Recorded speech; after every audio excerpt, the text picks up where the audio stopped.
Fala pessoal, sejam todos muito bem-vindos a mais um episódio do Bíblia em Podcast. Aqui a conversa flui, mas sempre acaba convergindo para a Bíblia Sagrada.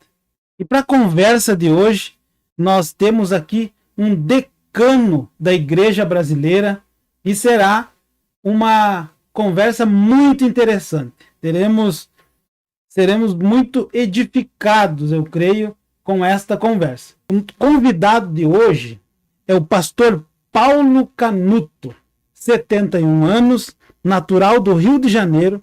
O pastor é doutor em teologia, pós-graduado em divindade, eclesiologia e liderança cristã. É pai de Paulo Canuto Júnior e Otílio Canuto, e casado com Linda Eva Canuto. Seja muito bem-vindo, pastor Paulo. É um prazer estar aqui, irmão, e todos, que vão nos ouvir, nos ver e receber aquilo que Deus tem para nos dar. Nesses 45 anos, servindo a Jesus, eu vejo a glória de Deus pelo Brasil e pelo exterior por onde passamos. Estou muito feliz de estar aqui com o amado irmão. Amém. Para nós é uma honra recebê-lo aqui no nosso estúdio Bíblia em Podcast, receber este decano da Igreja Brasileira, que já com mais de 40 anos de jornada 45 de jornada ministerial, muitas experiências, e está tocando aí a nossa geração. Deus tem lhe usado para tocar aí a nossa geração de uma forma sobrenatural. Eu vejo essa geração muito forte, uma geração que vem aí cheia do Espírito Santo, cheia de proposta de Deus. Andando pelo Brasil e pelo mundo, a gente vê como a igreja está crescendo e sendo edificada. O Brasil hoje ele traz uma igreja mais forte que existe no mundo. A igreja brasileira hoje, ela está passando por um avivamento muito grande, muito glorioso, e uma juventude que vem com faca nos dentes, sangue nos olhos, vamos para cima que vai dar certo. Amém. Eu creio nisso, pastor. Creio nessa visão, nessa palavra profética sua.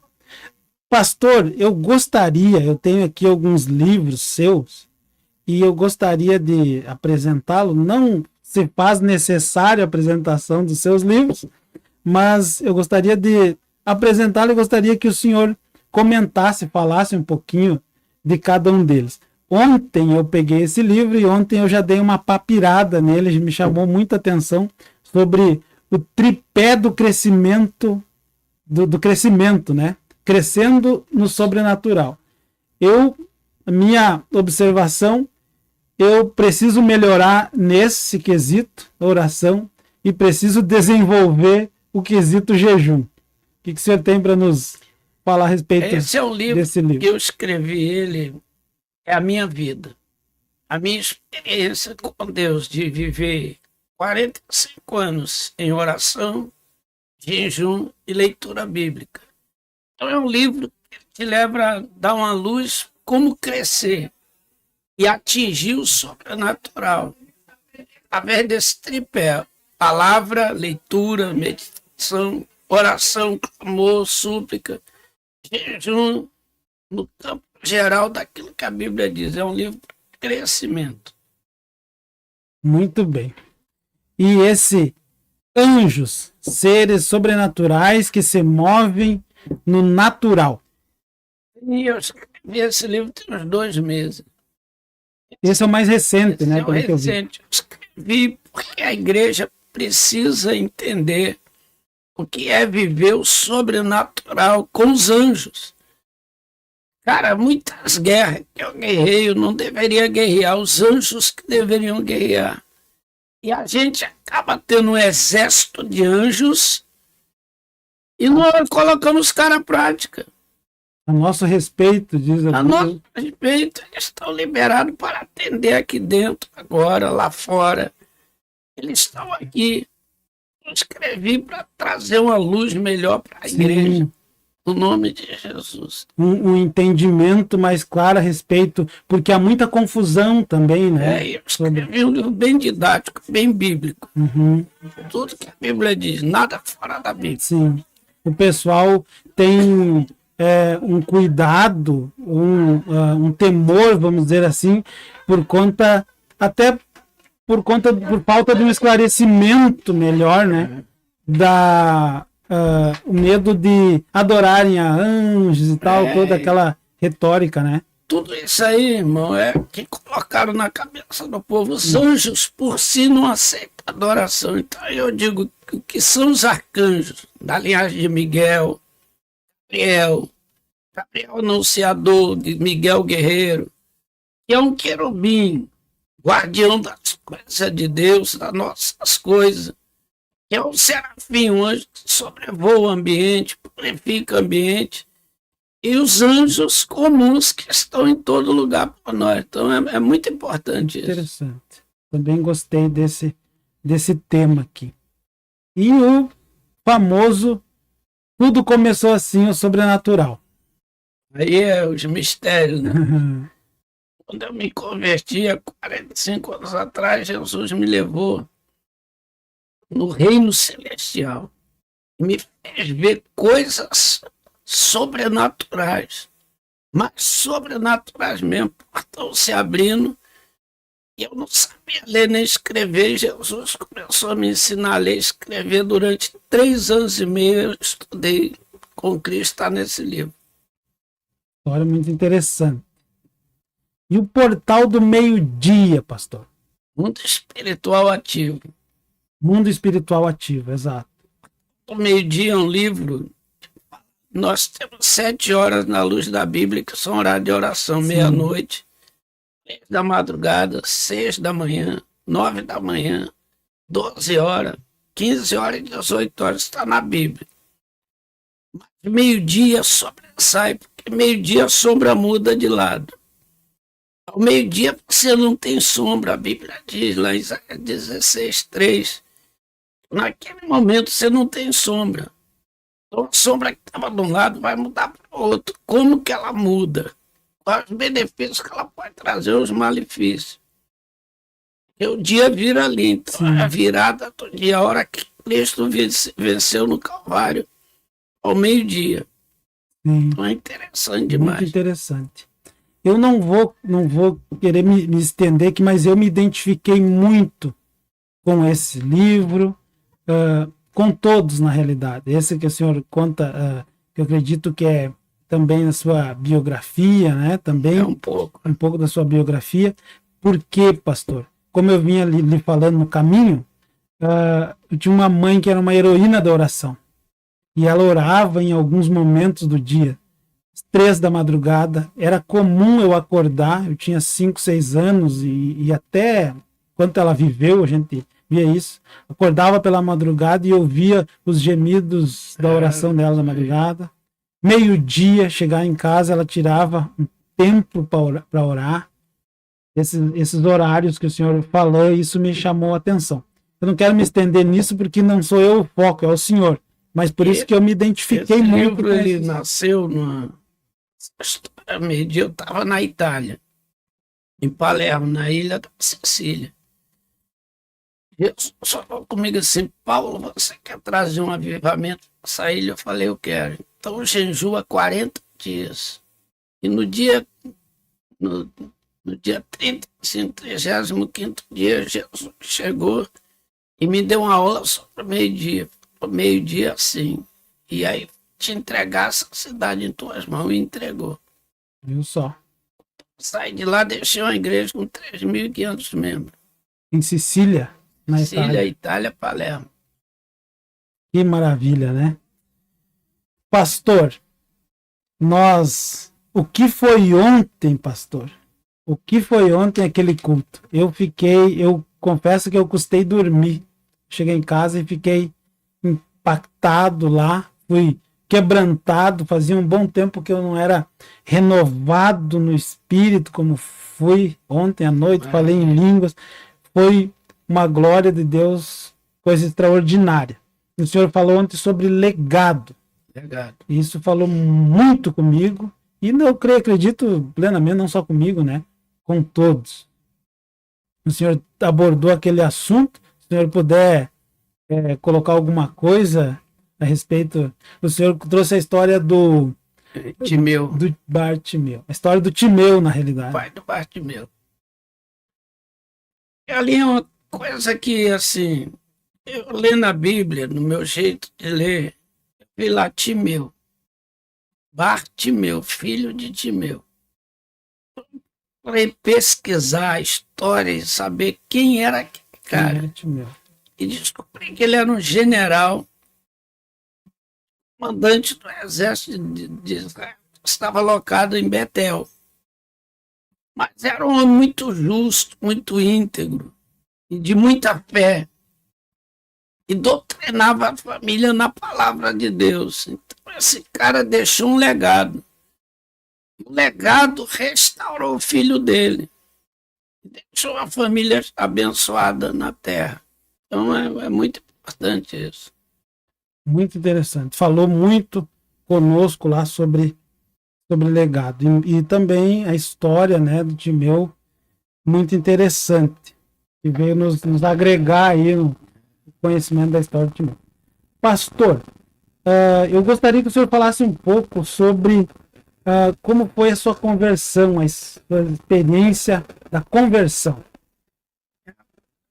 Eu vivi minha vida no Rio de Janeiro, 24 anos, eu nasci numa família pobre do Rio de Janeiro, da Baixada Fluminense. Meu pai era um cara muito violento. E minha mãe, uma mulher muito cristã, cheia do Espírito Santo. Minha mãe dizia, desde que eu pequenininho, miudinho, minha mãe dizia que eu ia ser pregador do Evangelho, que Jesus me chamou dentro do ventre dela, mas eu não entendia isso. Porque Deus casou a minha mãe com meu pai é violento e minha mãe cheia do Espírito Santo. Então aquilo foi me trazendo indignação, odiando, me separando de Deus, né? Não cria mais em Deus. E com 11 para 12 anos eu entrei nas drogas. E as drogas me levou para a vida do crime. Droga, assalta banco, líder de quadrilha, né? Gerenciando morros na Baixada Fluminense. Mas minha mãe não desistiu da oração, do clamor. Ela dizia todos os dias que me via: você vai ser cheio do Espírito Santo. Eu dizia para ela: eu sou filho do diabo, eu não creio em Deus. Para mim, Deus não existe. Se Deus existisse, não seria a mulher que é, magra, doente, e nem se casaria com o homem que você diz que é meu pai. Era uma guerra. Sim. E nem teria o filho que tem, que é bandido.